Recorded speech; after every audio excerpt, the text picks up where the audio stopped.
हिंदी क्या है? मोहब्बत की जो भाषा है हमें हिंदी सिखाती है। क्या है माँ की परिभाषा हमें हिंदी बताती है। सुबह माँ के भजन हो या रात को दादी की लोरियां, हमारे ख्वाबों का बिस्तरा सदा हिंदी सजाती है।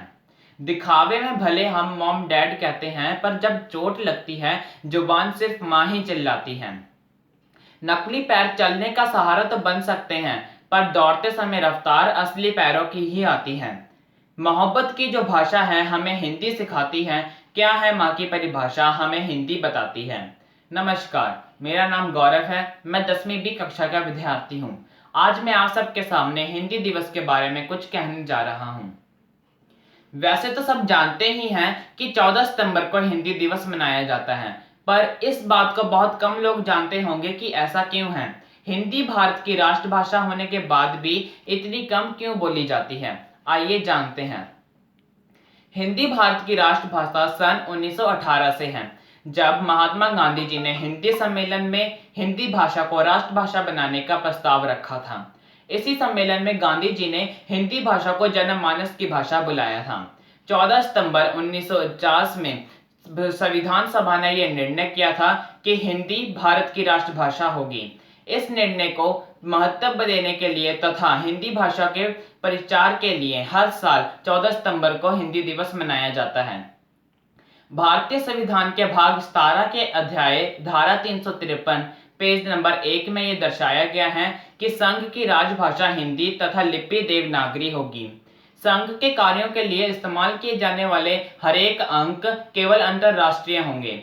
क्योंकि ये निर्णय 14 सितंबर को लिया गया था, इसलिए हर साल 14 सितंबर को हिंदी दिवस के रूप में पहचाना जाता है। आज हिंदी दिवस के मायने अलग अलग हो गए हैं। इंग्लिश भाषा के बढ़ते उपयोग के कारण हिंदी भाषा का अस्तित्व खतरे में नजर आ रहा है। आज हिंदी दिवस मनाने के पीछे ये प्रयोजन किया जाता है कि इसके प्रति जागरूकता बढ़ाई जाए और ज्यादा से ज्यादा लोगों तक इसके महत्व को पहुंचाया जा सके। वैसे हिंदी हमारी मूल भाषा है, पर जिस प्रकार भारत देश में भिन्न भिन्न धर्म के लोग रहते हैं, उसी प्रकार भारत देश में भिन्न भिन्न प्रकार की भाषा एवं बोलियां यहाँ बोली जाती हैं। इसके अलावा भारत में हिंदी तथा आंग्ला भाषा अर्थात इंग्लिश भाषा के बीच प्रतिस्पर्धा बढ़ती चली जा रही है।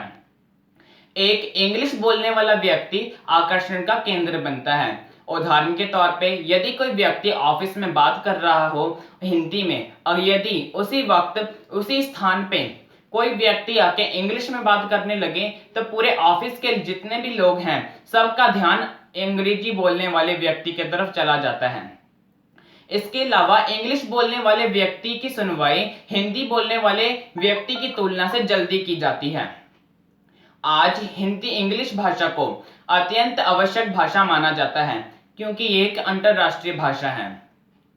पर पता नहीं क्यों इंग्लिश भाषा को ना बोल पाने वाले व्यक्तियों को हीन दृष्टि से देखा जाता है। यदि गौर से सोचा जाए तो ये महज एक भाषा ही है, जिसका अर्थ है अपनी बात सामने वाले को उचित तरीके से समझाना, जो कि किसी भी टूटी फूटी इंग्लिश या किसी अन्य भाषा के जरिए भी की जा सकती है। पर इंग्लिश ने तो एक फैशन की तरह भारत को प्रभावित कर रखा है।